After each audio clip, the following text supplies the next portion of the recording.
ये जो पूरा मामला घटित हुआ था, आप जानते हैं कि जो चीफ इंजीनियर थे विमल नेगी जी, उनकी जो है वो संदिग्ध उसमें मृत्यु हुई थी और इसमें सरकार ने इसका कड़ा संज्ञान लिया था। उस समय विधानसभा का सत्र चला हुआ था और वहाँ पर भी on the floor of the house मुख्यमंत्री जी ने ये आश्वासन दिया था कि पूरे तरीके से सरकार इसके ऊपर जो है वो as in the police department इसके ऊपर कार्रवाई करेगी। और हम भी उनके परिवारजनों से उसी दिन जिस दिन उनका शव, उनका पार्थिव शरीर जो है वो लाया गया था ऊना से, हम उनके परिवारजन से वहाँ पर मिले। जो उनका HPCCL का हेडक्वार्टर है वहाँ पे मिले और हमने पूर्ण उनको ये कहा कि हम आपके साथ पूरी मजबूती के साथ खड़े हैं, इसमें कोई राजनीति का मसला नहीं है और हमारी संवेदनाएं भी उनके परिवार के साथ है और उसके साथ साथ जो भी इसमें विषय हैं उस पर पूरी मजबूती से कार्रवाई होनी चाहिए और सरकार द्वारा, पुलिस द्वारा वो करवाई भी जा रही थी। और इन दी इंटरिम जो है इसको हाई कोर्ट के अंदर उन्होंने याचिका दायर करी है उनके परिवार के सदस्यों ने और उसमें आज माननीय उच्च न्यायालय ने जो है CBI को ये केस रेफ़र किया है। तो मैं कह सकता हूँ क्योंकि अब मैटर सब जुडिस है और कोर्ट का ये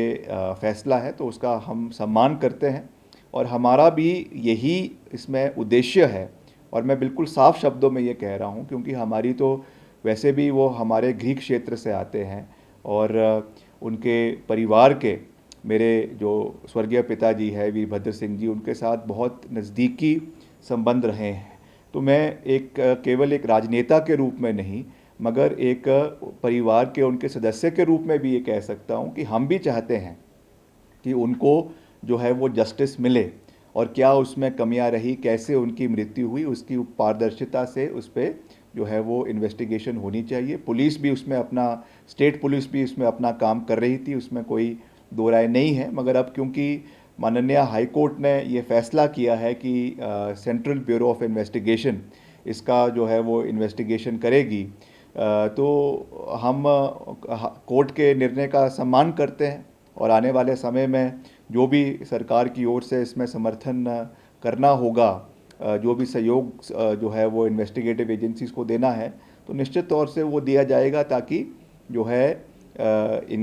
पूरी की पूरी जो इन्वेस्टिगेशन है वो सही रूप से और सही दिशा में जो है वो आगे बढ़े। ये देखिए, ये मेरा डिपार्टमेंट नहीं है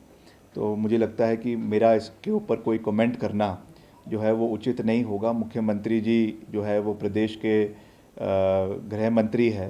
तो वो इसका संज्ञान लेंगे कि क्या इसमें ऐसी कोई अगर बातें कोर्ट में निकल कर आई हैं या क्या उसमें चीज़ें हैं, कोई कॉन्ट्रडिक्शन है या जो भी है, क्योंकि ऑन रिकॉर्ड चीज़ें आई हैं और उसका लाइव जो है वो ब्रॉडकास्ट भी हाई कोर्ट की उस प्रोसीडिंग्स का हुआ है। तो I believe that the honourable chief minister is on a tour to Delhi. तो जब वो वापस आएंगे तो इसका वो संज्ञान लेंगे कि किस तरीके से इस चीज़ को आगे, क्या इसमें कोई लैप्सेस रहे हैं या इसको कैसे हैंडल करना है या क्या इसका पूरा परिकरण है। दैट आई थिंक मुख्यमंत्री जी इसका बेहतर रूप से जवाब जो है वो दे सकेंगे। मगर मैं फिर से इस बात को दोहरा रहा हूँ कि ओवरऑल हम चाहते हैं कि इसमें जस्टिस मिलना चाहिए। जो उनके परिवार के साथी है उनको पूर्ण रूप से हमारी संवेदनाएं उनके साथ है। जैसा मैंने कहा कि पारिवारिक रूप से भी हम उनके साथ खड़े हैं और क्योंकि अब हाई कोर्ट ने ये निर्णय लिया है तो हम कोर्ट के निर्णय का सम्मान करते हैं।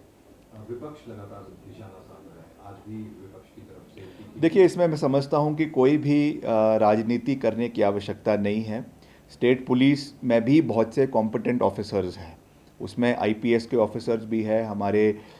स्टेट पुलिस के ऑफिसर्स भी है, SHO भी है, IPS ऑफिसर्स भी है और यही लोग हैं जो डेपुटेशन पे सेंट्रल ब्यूरो ऑफ इन्वेस्टिगेशन में भी जाते हैं। तो ऐसा नहीं है कि स्टेट पुलिस कहीं ना कहीं कॉम्पिटेंट नहीं है।